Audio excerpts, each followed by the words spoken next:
Turning now to our continuing coverage of those fallen officers. The last time officers were shot and killed in Charlotte was back in 2007 when officers Jeff Shelton and Sean Clark were gunned down in the parking lot of Timber Ridge Apartments just about a mile from Monday's incident. Before that, it was 1993 when officers John Burnette and Andy Nobles were shot and killed in West Charlotte. Monday's ambush bringing up raw emotions for the loved ones of these officers. I sat down with the officer's sister about how decades later she is continuing her brother's legacy.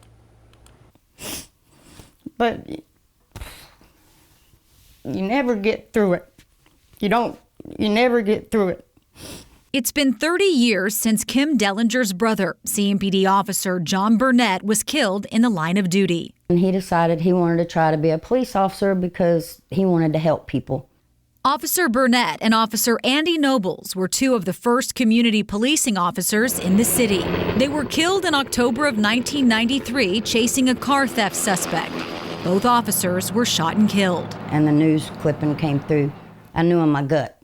I knew that was my brother. They were the first two CMPD officers shot and killed at the same time in the line of duty. Sadly, they wouldn't be the last.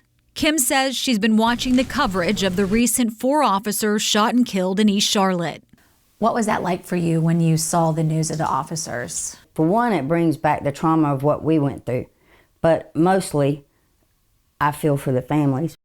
What would you like to say to the families since you've been in their shoes? They've been on my heart and in my prayers.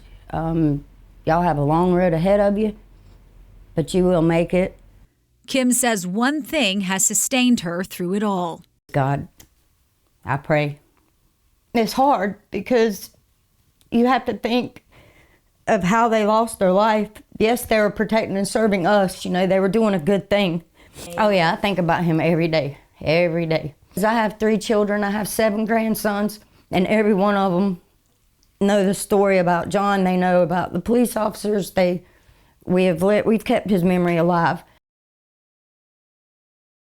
Since her brother's death, the Burnette Nobles Golf Tournament is held to honor John Burnette and Andy Nobles. The event raises money to support causes near and dear to their hearts. This year's tournament set for October 7th. But it was really special to sit down with her and just see the impact he has had on their family and the way that she's keeping his memory alive. I mentioned this a couple days ago. If you're ever traveling down West Boulevard, you'll notice 2 streets, Nobles Street and Burnette, both of those named in their honor. And you were here when that happened? Yeah, that was back in 1993 when that happened. Yeah, hard to believe. Yeah, it's very sad. A small, tight-knit community Yes, of people who Without have been affected by this sort of violence. And I hope her words can give them some consolation. She has a chance to talk to them. Yep.